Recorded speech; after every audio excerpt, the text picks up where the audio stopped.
Joining us today is the Eisner-nominated comic book creator of the 2024 smash hit Beneath the Trees Where Nobody Sees over at IDW Publishing.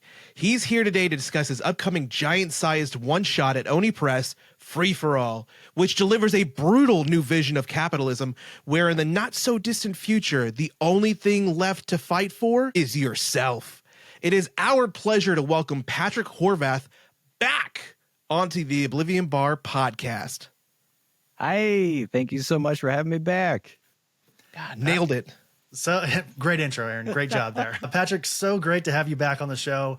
Aaron and I, secretly behind the scenes have been fiending to get you back on since the release of Beneath the Trees Where Nobody Sees. Quick I guess not spoiler, kind of a sidebar is that we had you on the show right before, I think, the release of issue 3 of Beneath the Trees Where Nobody Sees. And while it was starting to gain a lot of popularity and traction, hadn't fully boomed, I think, yet at that point. Maybe it was around that time, I think, is where it started to really get crazy.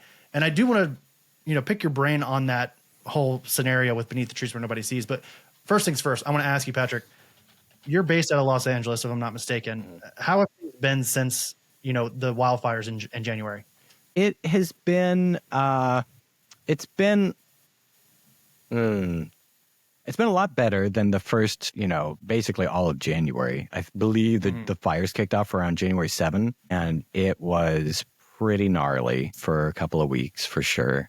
And then now it's, it feels like, especially at the beginning of February, things have kind of gotten to normal with the sense that there's this like horrific, trauma in the Palisades and in Altadena where a lot of folks are just homeless. They're basically trying to rebuild their lives as best they can. And we're at a point now where there's actual removal of the burnt structures and everything. And the city, or I think the state of California is helping out with that financially as well as the cities. But it's the idea that we're moving on. We're rebuilding, and there's still a concern about all of the toxic ash that kind of blanketed everywhere. And there's a concern about just being even like within a mile of the burn areas, and not having any sort of like mask or protection or whatever. And so that's going to be an ongoing thing basically for, the next, I don't know how long, to be honest. That's kind of the scary part. That's the sort of the long lasting effects of it. And then the rest of the city has seemed to have we're back to sort of functioning as we were, but then that in and of itself was a whole different mess. So, yeah. I honestly don't feel like this town ever really got back on track since the strikes in 2023. Right. And just in terms of the industry, it honestly never has felt like it. Like everything's changed.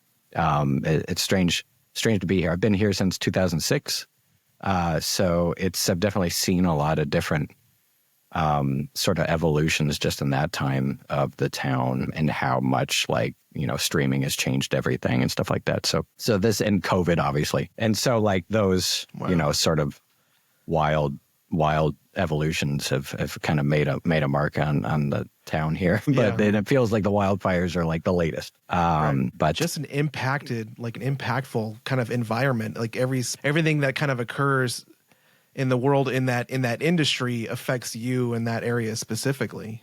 Well, it's wild because it's, the strikes, for instance, huge impact financially for the whole city, cost the city billions because stuff's not running like normal. Restaurants aren't doing, catering's not happening, prop houses aren't operating, which already they were taking a huge hit from even the 2010-ish or something like that. We started having prop houses closing down, I want to say. And we had a writer's strike in 2007, I think, right at the end of 2007. And I only know that because of The Office. The Office on a weird hiatus. Yeah. I do remember that, yeah. I lost my job in 2007. Oh, no. I was working at the time on a talk Good show, job, and Chris. it was Oh, gosh. that's what happens. That's the impact, right? Yeah. And so that one, I believe, cost the town about $2 billion. So I can't even imagine what this one in 2023 cost us. So that's wild. And then you have all these people who literally have like built their lives up out here that work on stuff. And there's just nothing shooting here. But they've like basically built up a life that they can survive out here in the industry where they do their work that they've been doing for, decades or whatever. And it's just there's so many people that left. There's like a ton of people that left. And they're just like, I have to like reinvent myself at 50 because this life is no longer sustainable, which is wild.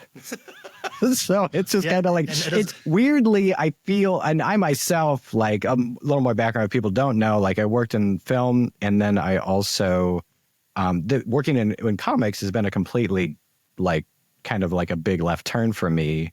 I'm in my mid 40s right now. And so it has been, weirdly, I've always kind of been doing a lot of different stuff, and that has served me well. So like it's it's just the fact that I've been sort of a jack of all trades and master of none. I've been able to sort of, survive. I think the master of none thing can be challenged. We may challenge that throughout this conversation, I think. If you don't mind, Patrick, I'm going to try to dig us out of this hole here. I wanted to double check and make sure everything was good with you on your end there in LA, but this conversation, I hope, is going to be sort of a reprieve if we can help, or at least try to provide that a little bit, because we're going to spend the next 35 to 40 minutes just putting you on a pedestal and buttering you up if we can. You guys.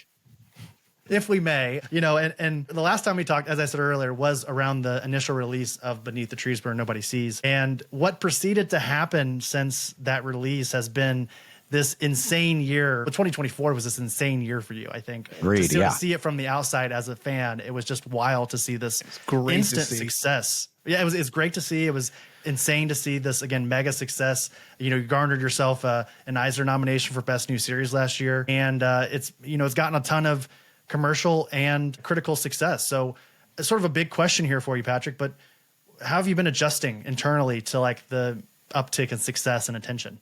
It's been really overwhelming in a good way. I'm very proud of this book and how well it's done, and obviously elated that the success has been so great, but it's also the type of, I'm not used to this at all. So like, I am really trying to temper it by not thinking about it too much and not letting myself go sort of spiral out in my head of just like trying to maintain anything. You know what I mean? It's strange because I don't like the big concern. So, and if nobody knows yet, like it has been announced, we're doing a book 2 for Beneath the Trees. And I'm in the middle of that right now. And at the start of scripting for that was just my immediate, like sort of, concern was that I was going to get too in my head about like, man, I hope the follow-up is like going to be well received. Like, and then you start thinking about how it's going to be received. And at that point, I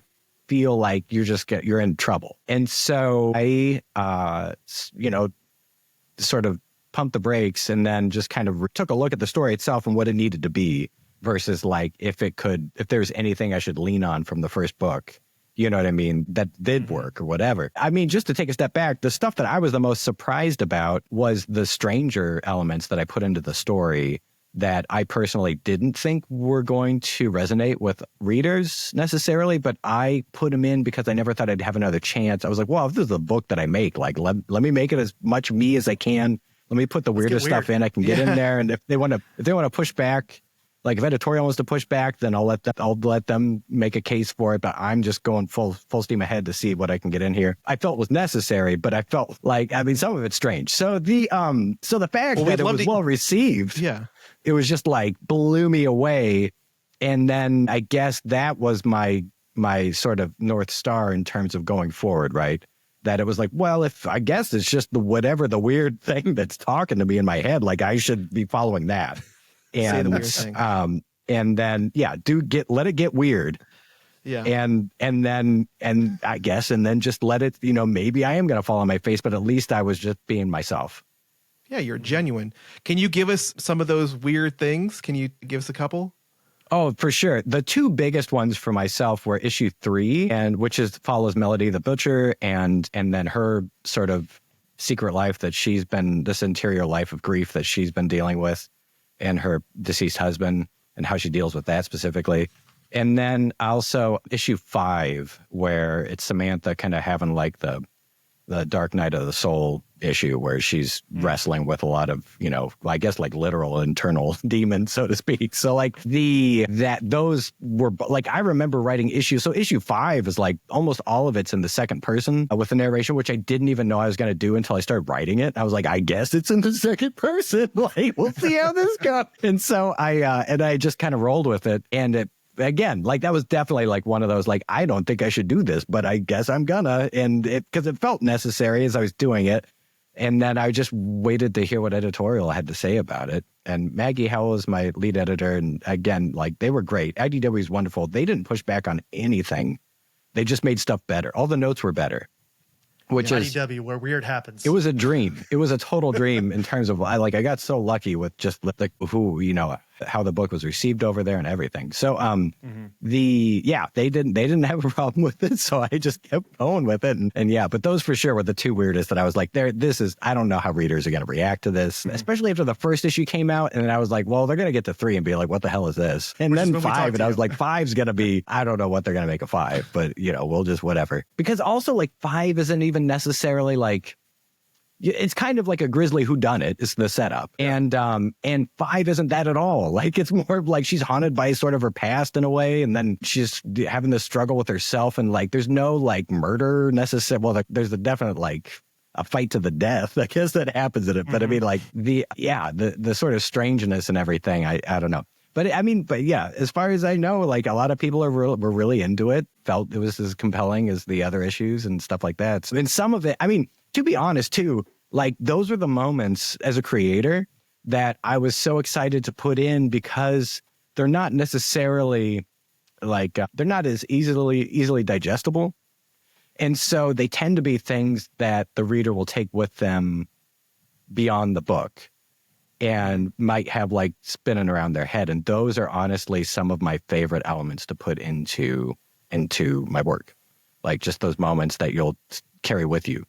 And same thing with in film work too. Like if I can put those moments in, like I just feel like really interesting art to me is the stuff that you take with you from a creator. 100%. I absolutely still am stuck on, there's the scene where Samantha is like burying the body and then the bear comes into the scene. Yeah. Issue 1. Yeah. And that for some reason still like lives rent free in my head and just like plays over it. It's just such a surreal, like, I still don't know how to describe it. It's just like a surreal yet powerful introspective moment that you're just trying to like understand in this universe while Samantha's kind of doing the same exact thing, right? Yeah. And it just implanted itself.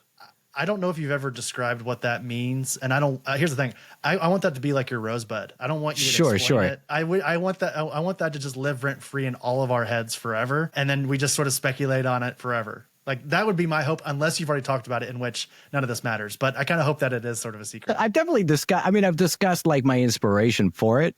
I've been very hesitant to spell out like what it means for me specifically, but a lot of the, I think I can't remember if I mentioned this last time or not, but obviously like children's storybook stuff was a big inspiration, and specifically Richard Scarry's series of books about Busytown. And there's a book that he did, one of the Busytown books called What Do People Do All Day?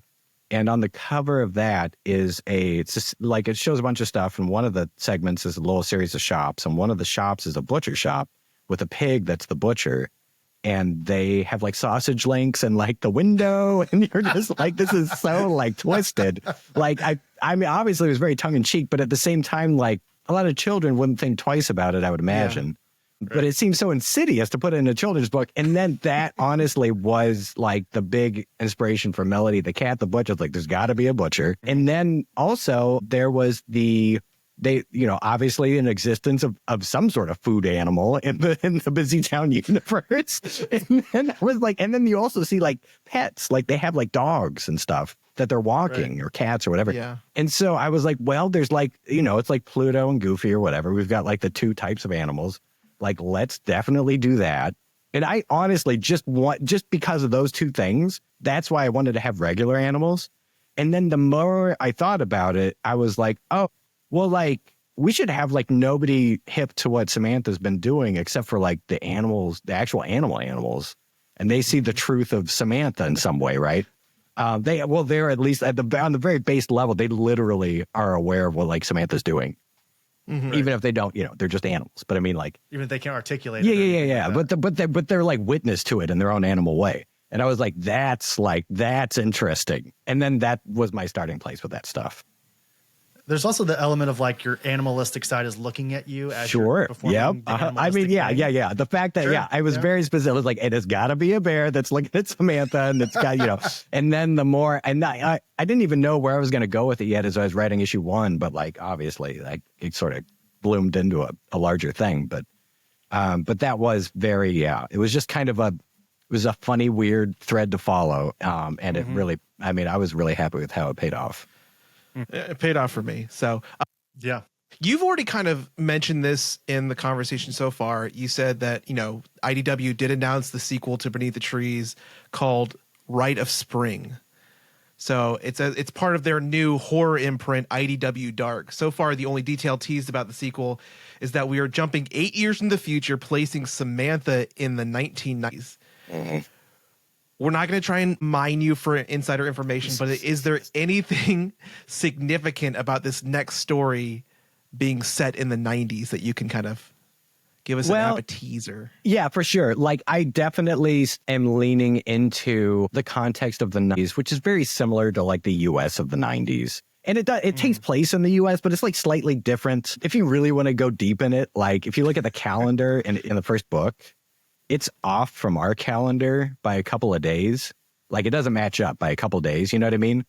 Because it takes place in September of 1986. And the days don't match up right.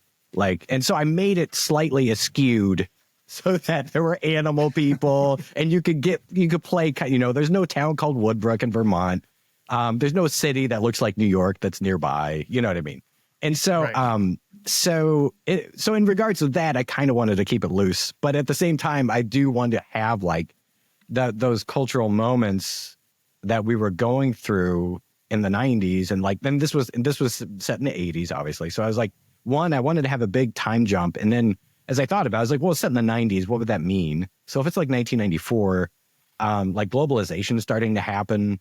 We're losing a lot of like factory work and stuff, and that's going overseas, and then also the internet is a thing, especially in the States, through becoming connected, and then there is a lot of the .com boom and all yes, that. Exactly. And then also there was a boom in real estate with suburbs exploding and like forests clearing to make room for corporate land development and stuff like that. So like. There's like all these elements that felt like that was like her world's like getting smaller and it's becoming a problem. Like what would the story be like in that setting? And then also, of course, we have like everyone who survived the first book is 8 years older. The children have grown up.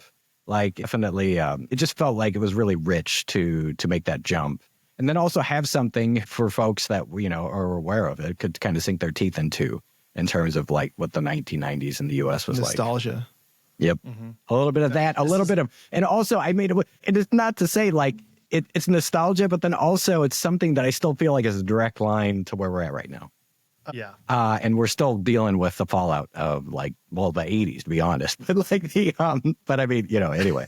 So, particular leadership that was involved around that time frame, around like 1980, and right. Yeah.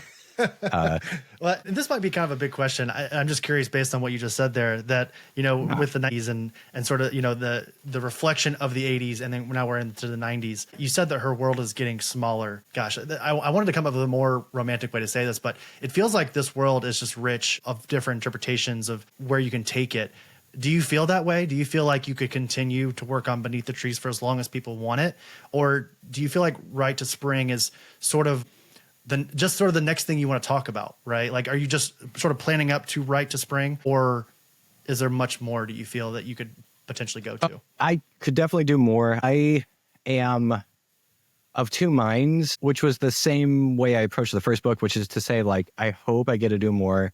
I have a plan to do more, but I also have a plan to be like if we get to, like, for instance, when I was writing the first book, I was like, if this is it, then let's have it be closure, but not be like complete closure.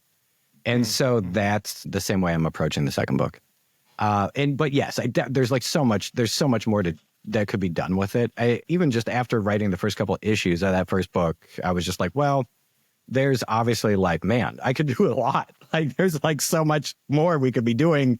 I don't want to limit myself, but at the same time, yeah, I like don't want to. I just felt like it would be such a faceplant to be like, and there's obviously like so much more story that has to be told, and then be like, and you never hear from me. So it's like let me just bring it to a sort of close. And so the same thing with 2. I definitely, yeah. I mean, I feel like, I don't know. It seems like you're sort of tempting fate at that point if you sort of, plan too far, meticulously. Sure. Is there, now I feel like I'm being a bit presumptuous because I think that there's so many different aspects of Beneath the Trees that are so open to creation, like creating more, and also like being adapted. Is there any kind of talks of adapting Beneath the Trees into any other format? Not yet. Okay. There's definitely been talk. There's been talk about doing a series. There's been talk about doing a film. And I think the most recent thing that had been going around was the film version of it. And to be honest, I haven't heard anything follow-up wise from that.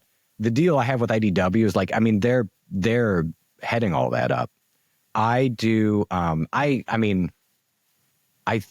believe they just kind of have the rights to run with it, and then I get the rights back after a certain number of years, basically.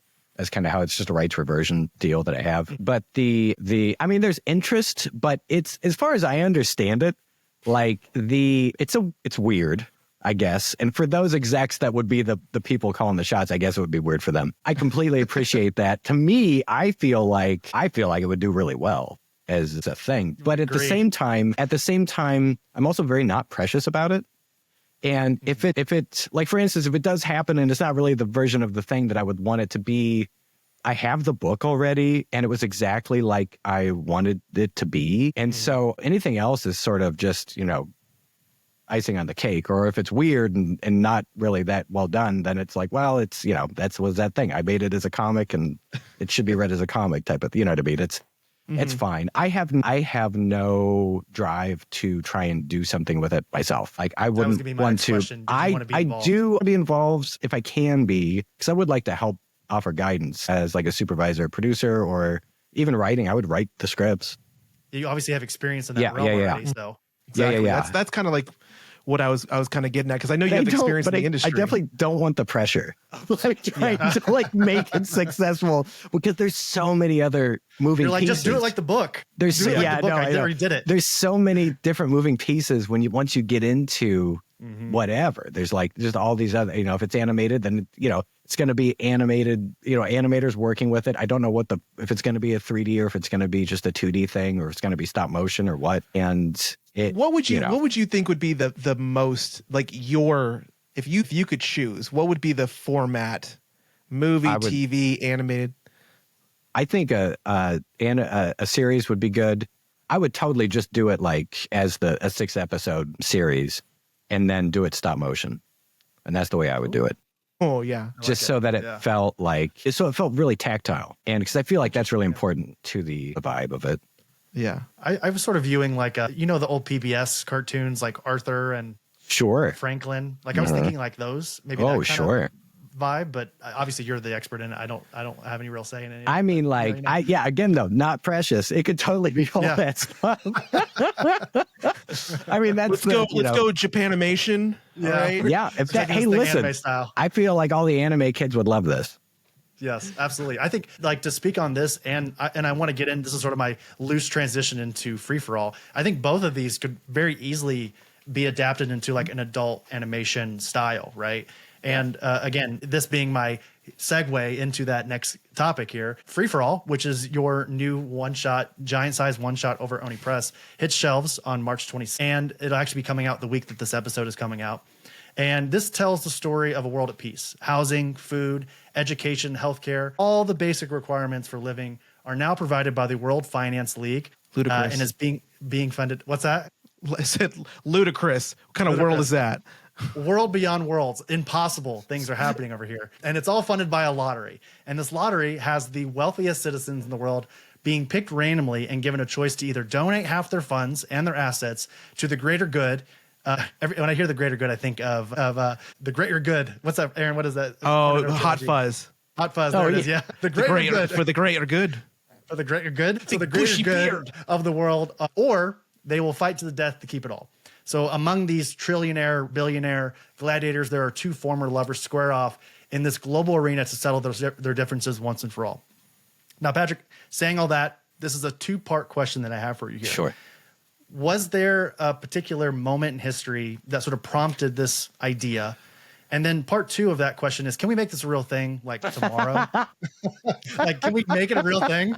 So part one, the book was basically born out of frustration following the 2016 US election. I just felt like a lot of the turmoil had like this central kernel of that it was wrapped around that was like income inequality. It felt like a lot of it was this sort of really frustrated feeling that a lot of it seemed to be tied to and like income inequality and then the problems that came out of that basically. And I was just like, man, it would be awesome if we could solve income inequality. Obviously, we've been dealing with it forever, basically. But trickle down economics, though, Pat. But I mean, but the in 2010, I think it was Warren Buffett and Bill Gates started this thing called the Giving Pledge, and it was like, hey, we want to try and convince rich people to donate half of their wealth, like 50% of your wealth. It's called the Giving Pledge. Let's sign you up and have you promise to do that. And that was their big thing. And it would be like 50% of their wealth given to like philanthropy. So that was their idea, which is problematic in and of itself. Like that, just having the whole rich savior thing is a whole nother, we'll sidebar that issue for now. But it was just in and of itself, I was like, well, I mean, yeah, or they could just pay their taxes. But I mean, it was like, it's, basically like if they could, what if they gave crazy like concepts. 50% of their wealth? And I was like, well, I mean, I guess that would be a step in the right direction. But then I was like, it would be like, and then my mind immediately just went to like a sort of Paul Verhoeven version of like what that would be. And it was like, oh yeah, upon pain of death. Like that would be the thing. And I was like, no. Like, what if it was like you could keep it all, but you had to fight to the death for it? And I was like, that would be interesting. And I was like, because like some people would refuse to give any money away, even though they could never spend it in a lifetime. And so that's kind of where it came from. And at the time, I also just wanted to make something that I was honestly just going to put out. Just going to put it out digitally just to be done with it. I just wanted an example of my work just to make it. And so I kind of had that cathartic drive to just do something at the time. And I wrote it down relatively soon after that. And honestly, I didn't finish it till much later. But that was kind of how it all came together. Was it on your website for free for a bit? It was. Am I remembering that correctly? Yeah. Like way back when I first finished it. Like pandemic times. And then it goes to Zoop. Yeah. Right? And then we went to Zoop. Afterwards. And after Beneath the Trees came out, Zoop asked if I'd ever want to print it. And I was like, oh, yes, like that would be great. Let's do I was definitely curious about their platform. So I gave that a shot. And then right when that campaign stopped, I had people that were like, and I was tabling a bunch during the year. And so after the campaign, they were like, oh, this free for all looks cool. Can I buy that? I was like, well, it's not it. We did a campaign. They're like, oh, great. Where do I sign up? I was like, it's actually already done. Like, we already did the campaign. Like, and I had like so many more people that were like, oh, okay. But then it was around that time, Hunter Gorson from Oni reached out and was like, hey, what are your plans after the Zoop campaign is done? And I was like, well, it's just going to live on my hard drive again. I don't really have a plan. They were like, well, let's, could we give it a home at Oni? And I was like, yes, we could. Like, give it a home there. So I felt super blessed that he even reached out about it. So that's how it came to find this release with Oni. And they have like totally put a ridiculous amount of muscle behind it. They've been great. And it's just, I don't know. I feel very lucky, basically. Like I've had this amount of luck that's popped up around the end of 2022. And I've just been riding this wave of just really good fortune that I'm very happy to take as long as it lasts, because I know it doesn't last forever. Right. I mean, again, we've been sort of speaking on it this entire conversation of that exact wave, and to sort of speak on Oni as well. My gosh, what do they got in the water over there? Dude, the early part of Oni is insane. So their whole slate for the year is awesome.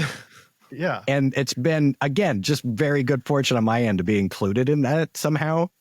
You're headlining it, Patrick. What are you talking about? No. Like, I mean, even as we're speaking, I think today Out of Alcatraz came out, and it's so good. It's so awesome. good. Yeah. I ended up, I put it on my pull list as soon as I read issue 1, because I was just like, this is like, I want to just read it with my own hands because I do prefer that. And then 2, it was just like, it's pitch perfect, you guys. Like, it's so good. I was really blown away by it, and have enjoyed the work from both of the creators for quite a while in their own regards. So it was just like, and they make a hell of a team. So it's been really fun. But also many other books too that they got coming up. And we were at Comics Pro in February. And so I went along to help, spread the word about the book. But also I got to sit in on their presentation, and they just have an awesome slate. And it's a ton of really cool creators, and it's just really neat. I love that you're just trying to distract us from talking about your book more. and I don't know why, and just full transparency to the listeners, Chris and I had a chance to read Free for All, which is 46 pages, 44, 56 pages. It is perfect. It is thanks. It is so timely. It is entertaining. It is a little weird. It's the tightest 56 pages you've ever read. Yeah, it's all right there. All you need. I blew through that thing twice, and I'm just like, this is such like a current like palate cleanser with everything that's going on in the world. It is so like, this is the perfect time for it to come out for people to hold. Yeah, it's great. So like, again, the characters are like just so interesting. The premise is I want to say encapturing, or just, I don't know. I want to go back and read it again, because it's like this interesting mix. It's like an amalgamation of, again, what would you call it? Like gladiatorial combat and the rich eating the rich. And it just meshes it together in this world that also is like, again, a commentary on our just disgusting intake of social media and screens, and just like, it just hits on so many things in the right way, subtly, and I just want to read it again. So like, I'm telling people, like, if you're not on board, or you haven't seen Free for All on your pull list or at your shop, go get it, because like, you don't want to miss this one, because like, it'll just make you it's violent, but it'll make you feel better. And that's a weird thing to say. It's a weird thing to say. Well, that's very, very sweet of you to say all that. I really sincerely appreciate it. It was definitely another thing I should mention too, like inspiration wise, was Scott McCloud's Destroy. Are you familiar with that? It was sort of a cathartic thing he did. It was this oversized comic of these two superheroes just like going at it over Manhattan. And they basically tear Manhattan apart as they're fighting, which is funny because like, it was done very ironically when he made it, and it was then basically replicated unironically in the Superman, in the final fight of the first Superman. And I remember watching, I mean, like, this is like Destroy, but this is not tongue in cheek. Like, this is like very whatever. But anyway, it's and again, like Destroy from Scott McCloud. Like, if you haven't checked it out, like, please check it out. It's a total masterclass. It's hard to get your hands on, but it's around. And if you can find it, like, I highly recommend it. It's super smart and well done. Mine is not nearly as well done, but it was very much inspired by it, because it was this sort of oversized one shot that he did that was just kind of, he was just getting it all out. You know what I mean? And it's funny because I think even like, I want to say like, I'm probably getting this wrong, but it was something like Alan Moore had sort of spoken about how it had unwittingly ushered in the age of like image superheroes or something like that. Ooh. Like this comic did. Yeah, but I can see that. But so anyway, that was part of it too. But I very much wanted to do something that, you know, got my frustrations out, and also was something that was I very much wanted it to be easy to read, just easy on the eyes as you made your way through, so that you could kind of devour it all in a quick sitting.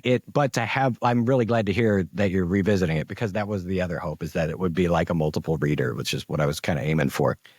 It absolutely is. Absolutely. It's one that makes you like look at it, and then like, you're like, huh. And then you go back to a certain page and you just find yourself like rereading through it just to see what you kind of miss, because again, like I'm thinking about all these, there are people who are, and I'm again not spoilers, but there's like people who are witnessing this big event. I have so many things to say that I don't want to give stuff away. But they're in the audience and they're still looking at screens. Yeah. But also, like, let me just real quick talk about, like, one thing I love about any good story is resolution. And in this book, there's just this simple, like, bow at the end of it. And it's not something that's flashy. It's not something that's big, but you go through this story and you're like, oh, this is interesting. Oh, this is interesting. What could happen? And then it's just wrapped up with this nice, again, simple bow. Mm-hmm. And it just works so well. Oh, thank you. Again, like that's what, again, you're giving somebody who is like a resolution whore, like a much needed like fix, you know? Yeah. And you know what I love about it, Patrick, honestly, besides the entire 56 issue span of the book, is you sort of front load the beginning half of the book with a lot of information. You let people know what's going on. And then like the last 12 pages is just as a brawl. It is just back and forth. The two combatants. And again, we're going to try to stay as spoiler free as possible. Yeah, it's like literally Cable Guy. It's just back and forth action. And as Aaron said, it's very satisfying, those final, you know, I would say 4 or 5 pages for sure. Oh, thanks, guys. Mm-hmm. What was I going to say about there was a thing that I can't remember what you were saying, Aaron, just earlier. About what was it? About the bow, about this resolution, about the characters. Was it the screens? People watching things on screens? And yeah. It was that was 100% the I'm glad that worked out, and I definitely, I mean, it was a big, I definitely wanted to paint the picture that this was like a globally, watched thing, and in the future it was just so like, it was sort of the idea behind, going to see whenever I go to see movies after digital theaters started happening, it felt like I was just in like a big living room. like there was this weird sense that like the sort of magic of the theater stopped a little bit, because I was like, so we're just watching like a projector from like, that could be like a TV screen. And so I guess because it wasn't film anymore, it was like less magical to me. And then there was this, and everybody's just on their phones. Except for like some theaters, obviously, that are a little more like strict about it. But like by and large, like screens are kind of everywhere. And then anytime you go and see like a show, like a live music show, it's just like a sea of just screens, which I get. I mean, like you're not living it. You're literally watching it through your phone. I know. Yeah. And it was so strange to me to be like, this is what we're always going to see. And so it was funny to me that it was going to be like, we're just stuck with it. You know what I mean? Had to be like a part of it. And then also the idea that like it was, I don't know, that there was no real difference between like experiencing it there, experiencing it on the screen or whatever sort of weird video apparatus thing you have. But then also it was like the Truman Show, move of like you kind of get to see everyone in their own weird little, domestic bubble of how they're watching this thing. Yeah. Mm-hmm. And at the same time, it's like, it's resonating with people, right? Across all these different ways too. And so like, it was very interesting to be like, I mean, the starting place for the society was in my mind kind of like almost like Star Trek, like post-scarcity thing where like, money hasn't been abolished yet, but it's probably not far away. And it was, so in many ways it seemed utopian, but then obviously like this weird fight to the death thing being at the center of it all was very problematic. We're totally desensitized to everything. And exactly. That's what stood out to me, because and before we move on to the next question, because I know we don't want to take all your time this evening, but it felt like this was supposed to have been like, again, a further developed, society that had figured out how to solve like sickness, homelessness, hunger, like all this money was being poured into society by the rich. And yet this is still like, this is such a mirror to society because we don't change. We're still animalistic. We're still just suckers for the screen and the entertainment and the death and the gore. So like, that's what I felt it was. Like, you could tell me, I think it's probably the better way. Yeah. Tell me all day long that in the future in Star Trek, yes, there's no money. Everybody's so evolved and educated, but I guarantee you there's still some instinctual darkness that lays, trees. Yeah, there has to be. There has to be. And it felt like that. And to me, I mean, this is obviously like the satire's turned way up on this thing, right? But at its heart, though, yes, that was like it seemed impossible to imagine a version of this that didn't have like, what's the problem? It's like, yes, this all seems great, but like, what's still a problem? You know what I mean? And I feel like I'll also say like this one shot is very much like I told the story I wanted to do and I was done with it. I'm very excited that it exists as it is. But again, the same thing with the first book of Beneath the Trees. Like, it's possible I might revisit this thing at some point in my life because, like, why not? You know what I mean? Because there's, like, obviously so much that you could do with it. But there's always a billionaire that can die. Yes. We can always kill a billionaire. I felt like it would be, just something that there's just so much, just so rich in terms of, where you could do with it, whatever. Absolutely. Now let's dig a little bit deeper real quick because there's one thing that we wanted a little bit of clarification on. So the bottom of Ted's breastplate reads "De melior sedere," which we think translates to "from a better star." It feels like you make a specific point to show the reader that towards the beginning of the issue, we were correct. First, like, were we correct with the translation, and then second, what does that phrase mean to you? Lords. I have to do a deep dive on this. It's a good question, you guys. There was a reason for it. I'm trying to remember why I think that is a good translation, but I feel like, if you got a minute, I can figure this thing out. Yeah, please. Because I feel like I have it in my design notes. While you're looking that up, I guess the way that I sort of interpreted it was from a better star, meaning that Ted, throughout the story, and again, without spoilers, he sort of feels though as he deserves this stuff. He deserves to be a billionaire. He deserves to have all this money. You could sort of see that through his actions. And from a better star, you could say that Earth is a star, right? Like, a star to me sort of feels like a place rather than like a ball of fire floating in space, right? So from a better star, I sort of interpreted that like he's from a better place. He's a better person. He deserves to have this money, this the fame that goes along with him participating in the free for all of the things. I think that's fair. Ted Brooks, just in general, is basically a very much like how do you want to put it? Like de meliore sedere. Mm-hmm. He feels like he's very much a self-made man, right? Mm-hmm. And the main problem he's got going on is hubris. Like, he just feels like he's untouchable. And he's also essentially a psychopath, right? And I feel like he feels essentially ordained by all of history and all. When you get into that weird, as you read the book, there's these pages that, like, I don't want to ruin them if you haven't seen them because they're kind of fun to come upon, but like, they're these wild, like flayed head pages that get into the mantras that are going on inside them. And with Ted, it very much was I found it, I think, you guys. Sorry. I'm like looking at the same time that I'm talking. So De meliore sedere, I think, was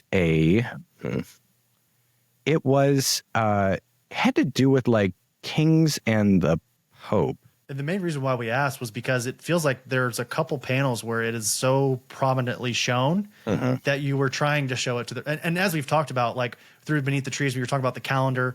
It doesn't feel like a lot of things end up in your books on accident. No, it was like, yes. And good catch. It definitely was part of, here it is. Yeah, I think, De meliore sedere, I think it was the coat of arms from Pope Innocent VII. And this is like the fourth. Mm-hmm. But I think it was very much like the idea of it being like ordained by God to sort of be this leader. And his own mind was sort of like without fault. Mm-hmm. And so that's part of the reason why I wanted him to. He has a very like old school Roman frame of mind, and I feel like he couldn't, you know, like it's impossible for him to not think that he's just like basically player number one in his own video game, if you were to sort of take a line that's been said about some other billionaires of recent time. And so that was the main reason for it. I feel like the armor itself was sort of important enough to take time, and I did different versions of what it might be. For Ted, it very much was Roman inspired, and then with Luella, it was more Aztec. And it felt like it was, you know, culturally sort of part of their own ancestors. So it felt like that was kind of where to reach from and put something in there. Ted's mask sort of reminded me of like a dark elf from like the Thor comics. It has this very particular pointy-eyed view, almost like stoic, unemotional. Yeah. Yes. Yeah. It's almost like he's putting on the mask of unemotion in a 100%. way. I don't know. There's probably a more romantic way to say that. Nope. Nope, like, that's I mean, it. We got it. I was totally just like, it was this very like stoic thing is why he goes into the fight with Luella too. Yeah. The idea that he would just sort of be, I mean, it's how he feels on the inside is kind of how I felt about it. Mm-hmm. And then he's doing it because it's interesting because with this, especially with this setup, with this gladiator setup, like there's a theatricality to it, especially for Ted. And then also like with the first billionaire that gets thrown into the fight, he is sort of like at the mercy of it all. Cam Miller. Yep. For hoarding children's cancer What medicine. a chump. That was also, I think that was exactly at the time when that I had some feelings. Oh yes, what's his name? Yeah, the guy who was EpiPens that he was boosting up prices for? Yeah, I think it might have been. Yeah, I can't remember his name. He's not even worth remembering, honestly, everybody. Look it up if you want to, but he's a piece of shit. Well, the thing that I saw about that and the armor and some of these things that you put in there was, to me, it felt very important to these, like, especially like a lot of the characters, that they all had their own like internal mantras or like philosophies. And it seemed like each of these characters was so driven by their own philosophy, and he felt like, kind of like what you said, he kind of felt like he was quote unquote chosen by God to be like almost, you know, the chosen one, but he just had that's why he was like, fuck the lottery. He just knew that he was going to win. Like that's in his brain. He knew he was going to win because he felt that his philosophy was much more like, basically his value, his philosophy, his ethics were like so much more important than everybody else. He's just walking around the arena, like fucking people up. Pardon my language, but like, and because like it felt like everybody had their own, again, mantra that was like important to them and kind of like carried them through the story. 100%. Yeah. And it felt that to me, it was, that was why he was so good at business. You know what I mean? Like that was like, he's as ruthless as you need to be. And Ted's like a lot of billionaires, it seems like, which is that a lot of money at some point is no longer important to them. It's power. Oh, 100%. Yeah. Yep. And we're seeing that right now, everybody.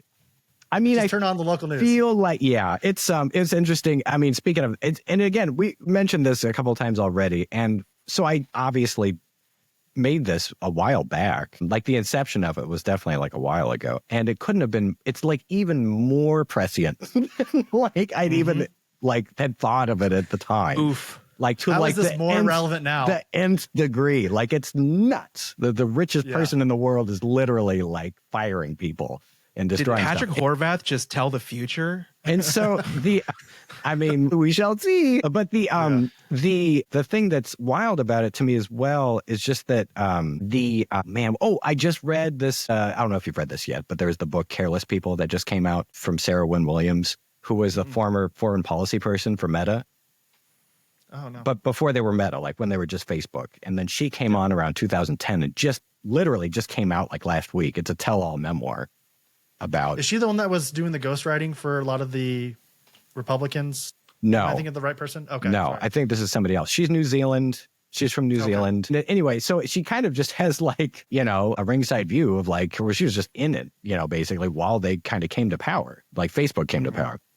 And the, you know, listen, there's probably issue that you could have just in her own participation with all this stuff, et cetera. But I feel like it's a fairly like, you know, accurate portrayal of a lot of what was going on. And it just kind of struck me that like we're just have been, in the modern era, just kind of trying to ride the Bronco as like billionaires are just doing whatever the cost effective thing to do is that's their plan. And it's Bezos take the wheel. Yeah. It's like, well, what's wild to me too is there's this wonderful podcast called also a radio show on KCRW out here called Question Everything. And they did a roundtable discussion about different journalists whose beat is like billionaires. Like they have been covering them a lot in different aspects of everything. And one of the main discussion that kind of comes out from this is that a lot of them, like the former guard of billionaire was sort of like the Trump era where it's like they're all concerned about legacy or getting your name on things, whatever. And the new guard is more like, so the apocalypse is going to happen. I just want to know like how much money I need to survive it and where do I build the bunker? Like that's the main and the irony is that the apocalypse is happening because the way they're amassing their wealth is kind of facilitating it.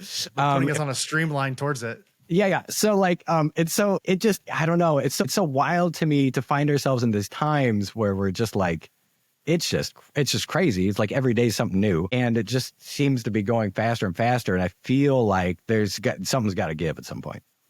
Mm-hmm. And who knows what that's going to be, but it just blows me away that this is the world where this book's coming out. All right, Patrick, I'm going to try to dig us out of this billionaire hole because I have one more segment for you here. We have one more segment, and it's a brand new segment that we just premiered with Matt Fraction and Michael Allred last week. And it's called, one second, I get my sound ready.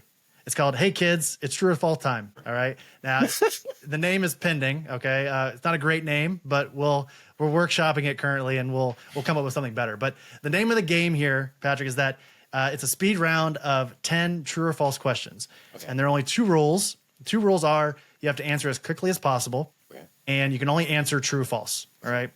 Now, generally, the kicker with this game is that if you answer more than 8 questions, we had 7 for those two, but it was too easy. So we decided to up it to 8 questions right. If you get 8 questions right, we will donate our entire month's worth of Patreon money to the Hero Initiative. Unfortunately, fortunately, both Matt and Michael got 7 questions right and 8 questions right. So they've already got our money for the month, but we still wanted to play with you because we curated these questions for you. So yeah. Are you ready to play our true or false game? Let's do it. I'm ready. Okay. All right. Let me get my song. Let me get my music ready. And this is Aaron's first time playing the game as well. So it's the first time for both you guys. All right, here we go. All right, Patrick, here we go. Question number 1. California has more billionaires than the rest of the United States combined. True or false? True. It's actually false. California has 186. The rest of the United States has 573. But that's they are leading by a lot, I guess is the main point there. Question number 2. The average speed of a brown bear is 50 miles per hour. True. It's false. The average speed is 35 miles per hour. Yeah. Let me give you a layup here. Was it 35? 35 miles per hour. Yeah. I was going to say 30 something, but I was like, it'd be cool if it was 50 something. Yeah. All right. Here's a layup David Lynch question for you here, okay? All right. David Lynch's 1986 film Blue Velvet. Dennis Hopper, his character Frank Booth, is the only person to say fuck in the film. 1980. False. It's actually true. He's the only person to say fuck. That's true. Yeah. He actually says it in every sentence but one sentence in the entire movie. Of all of his lines. That's hilarious. He's the only one to say fuck. All right, question number 4. We're not doing good, Patrick. We're That's 0 okay. for 3 right now. You should have hired me on first. Question number 4. To be honest, these are a little bit harder. They're not as easy as what Matt and Michael had. Guitarist composer Glenn Branca was born in Harrisburg, Pennsylvania. That is true. Yeah, Glenn Branca's awesome. Yep. I love that dude. Question number 5. Blood is approximately 30% of the adult human's weight. It's false. It's only 10%. Oh, man. I mean, like, okay.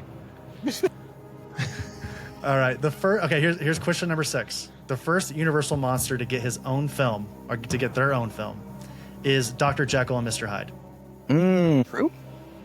That is true. Yeah. It was the 1913 movie. Herbert Brennan was the first one. I didn't even know it was 1913. I was going to say 1920s Frederick March one. I didn't even know. That's number 3. I think it's number 3. Oh, far out. Question number 7. Wolverine: The Jungle Adventure is written by Mike Mignola. Oh, false. That is correct. That is false. Is written by Walter Simonson. So, yeah, Simonson. But it is illustrated by Mignola. Yeah, Mignola knocks it out of the park. I know you're a big fan of that one, so I had to test your knowledge Yes, on that appreciate it. Question number 8. We have the first sliced bread machine was invented in Iowa. Oh. Yeah, true. That is true. Yes. Otto Frederick Rohlwelder, I think is how you say that. Last Probably name. German. Yeah. It was invented in Davenport, Iowa. Oh, That was the first single loaf bread slicing machine.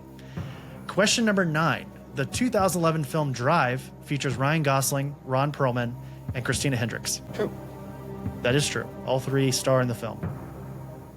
Last question here, number 10. We have the 1982 film Creepshow was Stephen King's first screenwriting credit. False. That is true. It is his very first screenwriting. Oh, it's not his it was? first film, but it's his first screenwriting credit. Interesting. Okay, cool. So, Aaron, what's my math there? Was that 3 questions right for Yeah, Patrick probably. here? That was pretty I bad. think that's 3. I plead the 5th. From now on, Aaron, you're in charge of you're in charge of keeping the questions, the tallies. Okay, But, I'll have to keep a tally machine. Patrick, I feel like this is not the last time we're going to have you here on the Oblivion Bar, so we're going to try again the next time and see if you do a little bit better. Oh, yeah. Listen, I'm game anytime, even if I'm horrible. I had fun doing it. I stopped. It was funny. I remember playing Trivial Pursuit like young, like way too young. And just understanding that I was horrible at it. Yeah. And then it set the bar for me to be like, I'm not that good at game show stuff. So I'm like very much like okay with it. Sometimes I get a hot streak. This was not one of them. I'll tell you, like I'm a big fan of a lot of things. I'm a fanatic, I'd say, in a lot of things, but my recall is never great in like trivia settings. So I don't ever judge anybody who's not good at this kind of thing. Do you imagine Jeopardy, you guys? Oh my gosh. I would like be horrible. I'd be like worthless. Well, Patrick, always a pleasure to have you here on the Oblivion Bar Podcast. Oh, likewise, you guys. Thank you again so much for getting me back on. It's always a pleasure. I mean, I love your show regardless. So this is a treat. It's a huge treat. Yeah, we love having you on. Let's not wait an entire year next time to get you on. Let's get you on for something sooner than that. But I will say, and I think I can speak for Aaron here. I'll say that like it's easy to root for some of these creators, and I think you are among those like the top of folks that whether we are a fan of the work, whether we would be a fan of the work or not, we would still root for you. But it just so happens you guys. all the things that you've done so far, Patrick, we love. So it's easy. It's super easy. Thank you so much. You guys are the sweetest. Thank you so much. And when you can get my wife to like want to read a comic, like that is amazing. And so like I don't know if you remember, because you were pretty busy at your table when I want to say it was C2E2, and you had the cards, the covers, and like I showed my wife the covers that you had at your table, and I was like, yeah, it's Patrick. He's been on the show. Like it's amazing. And she's like, what's the book about? And she's like, you have to buy it. Buy it. Like that thing's gonna be worth like so much more. You're never gonna find another one like that. Buy it. So like from the first minute, like my wife was like super supportive of your comic book as well, which never happened. So that is talent, my friend. That's a huge honor. I appreciate that. And yeah, those little trading cards were hilarious. Yeah. Those were like a super sweet, special little thing we had for last year. I'm so glad you got that, dude. Yeah, me too. Again, it's one of my prized things. The fact that you signed it for me, I keep it in the box just so that thing doesn't rub off, and I'm good. I'll hang on to that thing forever. Very cool. Patrick, the last thing I'll say before we head out of here is, and I meant to mention this earlier when we were talking about sort of this amazing amount of success that you've had since the release of Beneath the Trees, is that you handle it extremely well too. Like you are still very current in terms of like going on other podcasts, not just ours, but I feel like you're on a show at all times. Like at least weekly, you're on some kind of feels podcast. That way. Right. I mean, I wanted to say very specifically, like at conventions too. Like I've witnessed multiple times, just sort of, there are times where I want to go up and say hello to you, and you're already being swarmed by someone doing something, and you've always got a smile on the front of your face, and you're always really open. Just it's very admirable and really cool to see. Oh well, thanks. I feel, I may not mention it already multiple times, but again, like this book has been very much a gift to me. Like Beneath the Trees is very much a gift to me. And I'm just glad to be here. Like I'm glad I get to do more. I say that a lot. And it's just, I mean, like, listen, I've met both of you now, and it's been like in real life as well. And it's just been like a huge treat.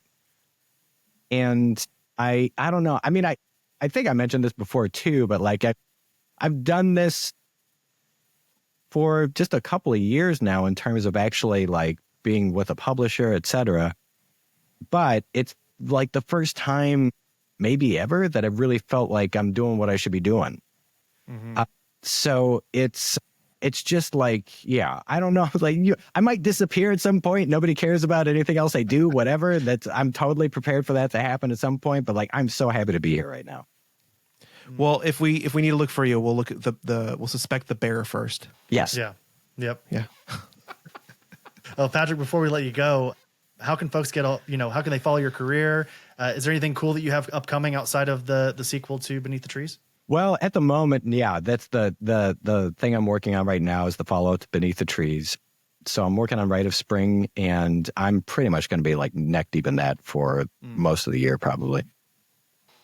I mean, best way to keep in touch with me is like, if you just go to patrickhorvath.com, you can find everything you need there. I've got like a newsletter. If I do have updates, I'll put it on there. Or you can also follow me on Instagram at Catbird Planet, or you can follow me on Blue Sky at Patrick Horvath. And that's honestly like some of the best ways to get in touch. We'll have everything linked in the show notes, everybody, to make it real easy on you. But Patrick, what a pleasure as always. Thank you so much. And we cannot wait to have you back on the show at some point down the road. I'm looking forward to it, you guys. Thank you.